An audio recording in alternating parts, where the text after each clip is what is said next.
Ahora nos acompaña el doctor José Astudillo, él es catedrático universitario, él dicta clases y hace investigación en la Universidad de Cuenca. Doctor Astudillo, muy buenos días, gracias por acompañarnos, pues sería importante iniciar con algunas reflexiones sobre el estado de situación de los derechos humanos aquí en el país, con las decisiones que han sido cuestionadas incluso por la Corte Constitucional en el caso de los estados de excepción, de la declaratoria de conflicto armado interno aquí en el país, pero sobre todo con los atroces hechos recientes que tienen que ver con la desaparición forzada y posterior asesinato de estos niños de las Malvinas en la ciudad de Guayaquil, que valga la pena además decir, no son los únicos casos, quizás este se ha viralizado porque se trata de menores de edad, además en condiciones de vulnerabilidad, de pobreza, de racialización, además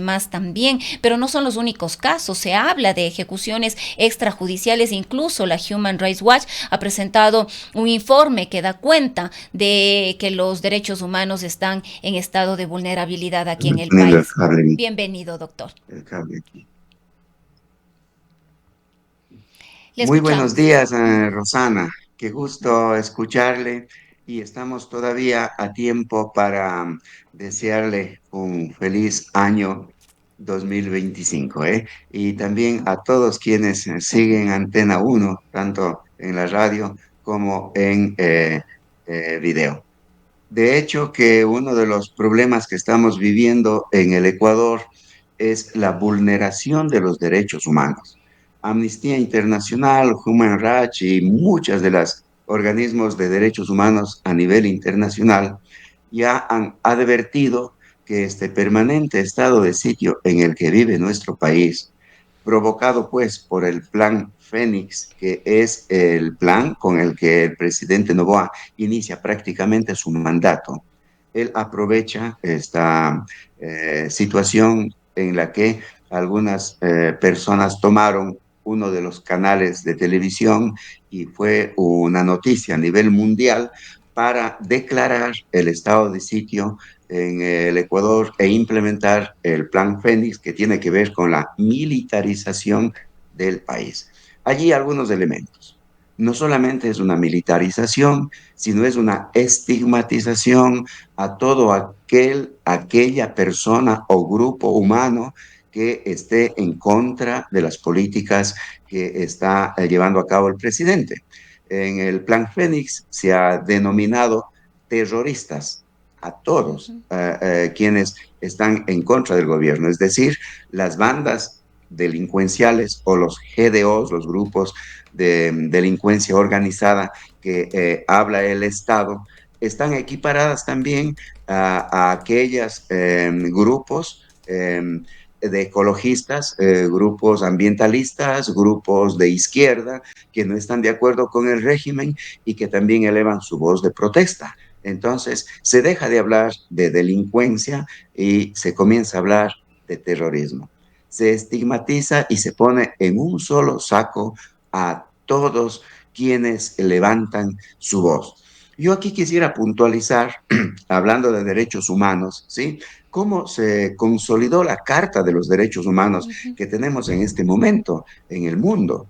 La Carta de los Derechos Humanos, pues que venían, la historia de los derechos humanos tiene muchos años, pues, en la historia de la humanidad. La primera declaración de los derechos del hombre se dio en la Revolución Francesa, pero la consolidación de la Carta de los Derechos Humanos se da posguerra, después de la Segunda Guerra Mundial. ¿Qué pasó en la Segunda Guerra Mundial? Una brutalidad por parte, en este caso muy concretamente, de un régimen, el régimen de Adolfo Hitler en Alemania, que lo que hizo fue deshumanizar, primero en su país, deshumanizar a los grupos humanos con quienes él no quería convivir, los judíos. Les deshumanizó llevándoles a los campos de concentración, cortándoles el pelo, quitándoles la ropa y convirtiéndoles en un número más, en una gran masa.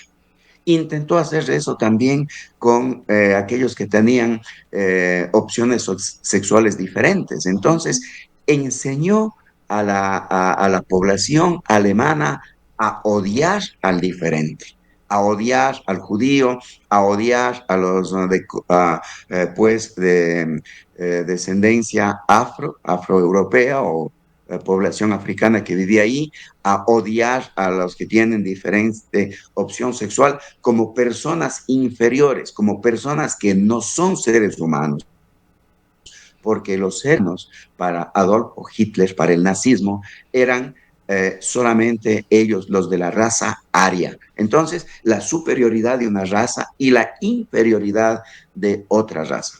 Estoy poniendo esto porque la Carta Fundamental de los Derechos Humanos que tenemos ahora, ¿sí?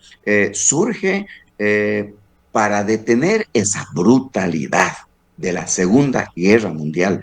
Con todas sus limitaciones, la Carta de los Derechos Humanos da eso, da posibilidad de que cualquier ser humano en cualquier parte que se encuentre en el mundo tenga derechos, que todos sean inocentes y no se Ujú. juzga lo contrario, que todos tengan Pero derecho además vemos en pues a este una caso, patria. Pepe, que hay intentos de criminalizar, en este caso, a las víctimas, como una manera, entenderíamos, de justificar la actuación, en este caso, de las fuerzas del orden, o que si eran delincuentes, que si tenían relación con los grupos de delincuencia organizada, que si estaban robando en ese momento, es decir, incluso vimos una narrativa extensa, sobre todo en las redes sociales, el día de el sepelio de estos niños de las Malvinas, en las que se empezaba a decir que había disparos, que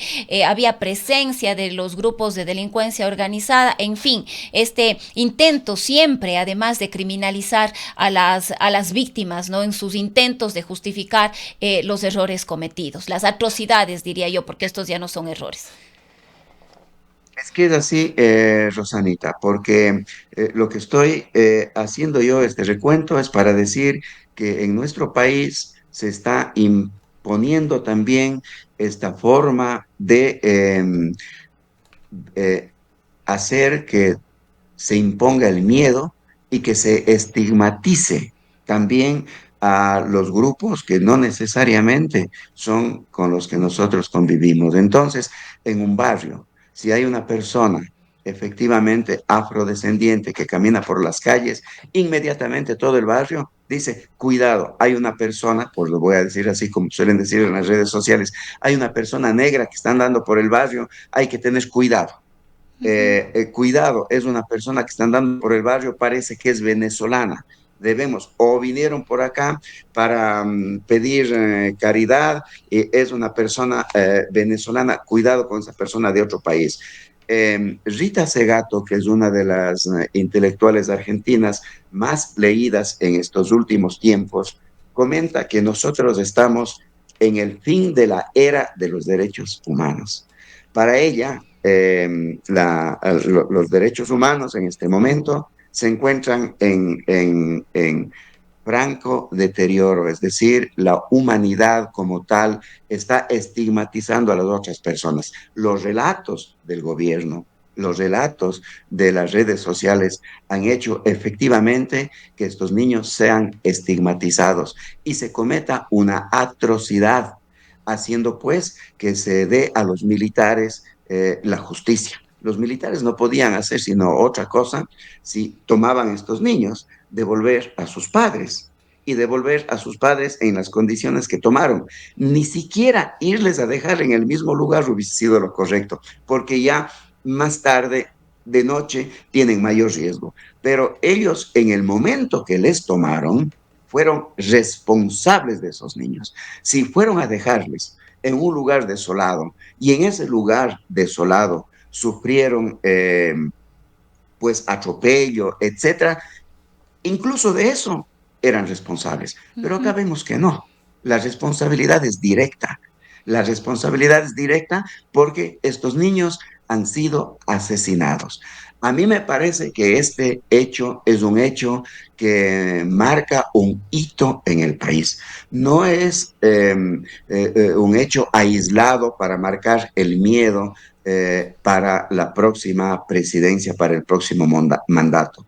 Esta es una forma de allanar el camino y sembrar el miedo, pues está dando un mensaje. Cualquier persona, ¿sí? Que mañana va a estar dando una vuelta en una minera donde ven que están violando su territorio, que quiere ir a rodear, como dicen, a rodear el territorio para cuidar el territorio, para cuidar la montaña, para cuidar donde hay fuentes de agua, va a ser calificado también de terrorista. Le van a Ujú. acusar de que está queriendo sabotear la propiedad privada de una mina y a lo mejor también sea desaparecida, porque va de la mano con la desaparición de estigmatizar, pues de racializar, ¿sí? La delincuencia, el terrorismo, y también será no solamente racializado, sino estigmatizado también la protesta social. No Ahora, olvidemos las palabras cuando dijeron uno de los alcaldes de la ciudad de Guayaquil, ¿qué vienen a hacer los indios en Guayaquil?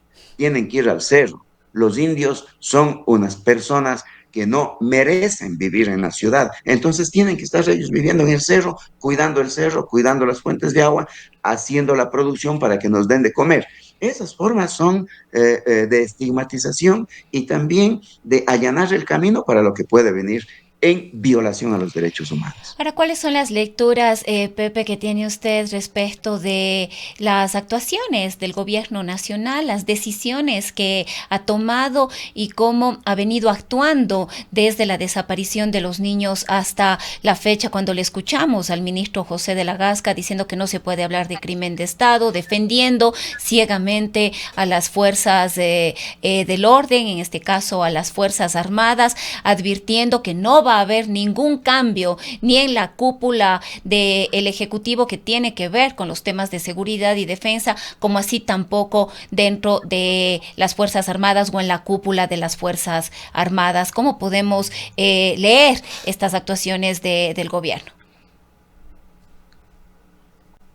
Pues una de las recomendaciones que hacen los organismos de derechos humanos es que se observe este proceso de militarización y también de estado de sitio que está viviendo el país. Esta es una política de Estado. La política de Estado, el Plan Fénix es una política de Estado. Uh -huh. Se ha entregado a quienes deben ejecutar la política de seguridad desde el Estado a una de las instituciones más fuertes del Estado, las Fuerzas Armadas. Las Fuerzas Armadas, ¿sí? Y los militares han tomado estos niños prisioneros, les han desaparecido y les han asesinado. ¿Quién ha cometido el crimen? Los que representan al Estado, pues no hay por dónde perderse. Es un crimen de Estado. Los militares obedecen al Estado, al gobierno, y obedecen además a un plan de gobierno. El plan de gobierno es la securitización. Estamos en un estado de sitio, no podemos decir que no es un crimen de Estado. Sería lo más descabellado decir que este crimen lo han cometido 16 militares y que van a ser juzgados personalmente, porque esos militares no han actuado bien. Pues si nosotros representamos a una institución y hacemos actos institucionales, tenemos que dar cuenta, no solamente a nivel personal, sino a nivel institucional. Si alguien pertenece a la iglesia, a la universidad y da clases, da una prédica, ¿sí? Y lo hace bien o lo hace mal, está representando a una institución, ¿sí? Entonces, acá es bastante descabellado este relato de creer que no es un crimen de Estado. De la misma manera, quisieron hacernos creer cuando en la década del 80 desaparecieron pues a los hermanos Restrepo, a Santiago y Andrés. Y fue don Pedro, que acaba efectivamente de morir, quien se dedicó para que la memoria histórica de este país no olvide que estos dos niños, ¿sí? Estigmatizados como colombianos, en ese estado de una democratura de León Febres Cordero, fueron tomados y fueron asesinados porque los policías creyeron que por ser colombianos pertenecían a un grupo guerrillero de Colombia. Dos niños de clase media que venían de una fiesta y que después de recibir una tortura brutal, uno de ellos muere, el otro ve la muerte, entonces también hay que matarles. Que a esos policías había que juzgarles personalmente porque se les fue la mano, pues se les debía juzgar. Y la lucha permanente de don Pedro Restrepo fue para que se reconozca eso como un crimen de Estado. Así lo reconocieron los organismos de derechos humanos a nivel internacional y lo reconoce la memoria histórica de este país. Lo que ha pasado con Ismael, Josué, Nehemías, Steven, hay que recordar estos nombres, ¿sí? De Ismael, José, Nehemías, Steven, de familias sencillas, de familias pobres, pero que eran niños, como ha dicho el cardenal, el reciente cardenal de este país, Monseñor Luis Gerardo Cabrera, dos de ellos asistían a comedores populares de la iglesia, donde hacían sus actividades recreativas y también sus Ujú. tareas escolares. Los Ahora, otros eran futbolistas. Sin embargo, Pepe, un tema que debe preocuparnos es que ninguno de estos casos de desapariciones forzadas, que además, como decíamos, no son las únicas, el emblemático caso de los hermanos Restrepo tampoco fue el único en la época de los escuadrones volantes, así como ahora, pero ninguno de estos casos ha sido sancionado aquí en el país. Es, es muy compleja esta situación porque hay una especie de abandono de los casos, de una intencionalidad, ¿sí? Hay un archivo de los casos, eh, como dice Bourdieu, ejercido por una violencia simbólica. Es decir, no se dice públicamente que los casos se han archivado, ¿sí? Constantemente el Estado está haciéndose el que escucha, dando oído, pero no toma las acciones legales, no toma las acciones legales. Por lo tanto, hay una violencia simbólica no solamente a las víctimas, sino al país en general, al país en general. Olvidar, hacerse de la vista gorda es un método para que poco a poco la población se vaya olvidando. Yo veo que este es el método que utiliza el presidente Daniel Noboa. Frente a casos tan graves de violación a los derechos humanos, como es el caso de los cuatro niños. Y también, Rosana, quisiera enfatizar en lo que acabas de decir. Efectivamente, no son solamente los cuatro. Ujú. Ustedes saben, yo soy diácono en la Iglesia Católica y el 24 de diciembre que estuve haciendo una reflexión del Evangelio, ¿sí? En la iglesia, tomé el caso de los niños porque me parecía imprescindible eh, no hacer referencia en plena Navidad a los niños desaparecidos. Cuando acabé de hacer la reflexión, allí mismo, en media reflexión, se levantó una señora y vino y me dijo, por favor, diga el nombre de mi hermano. 45 años, aquí en Cuenca, cerca del barrio del Cebollar, está desaparecida, no sabemos su paradero. Si esto sucede en una prédica, no digamos si nos ponemos a averiguar el número de desaparecidos. Hay cifras alarmantes de organismos de derechos humanos, efectivamente, de desaparecidos en este país a raíz de la implementación del plan Fénix. Y si esto se está dando de esta manera, pues lo menos que va a hacer el Estado, que va a hacer el gobierno, es reconocer estas desapariciones y por lo tanto, una de las cosas que estamos enfrentando es una impunidad del gobierno. Recordemos que la violencia más atroz no es la que hacen los grupos, las pandillas a los que se les puede juzgar, sino la violencia más atroz es la que hace el Estado, el gobierno, porque lo hace desde la supuesta legalidad. Es decir, esa violencia viene ya vacunada con impunidad. Bien, Pepe, queremos agradecerle por habernos acompañado esta mañana. Muchísimas gracias a ustedes y que tengan un lindo día y un muy buen año a todos Igualmente los para que nos usted. escuchan y los que nos ven. Que sea un gran 2025, Pepe. Son las 8 de la mañana con 30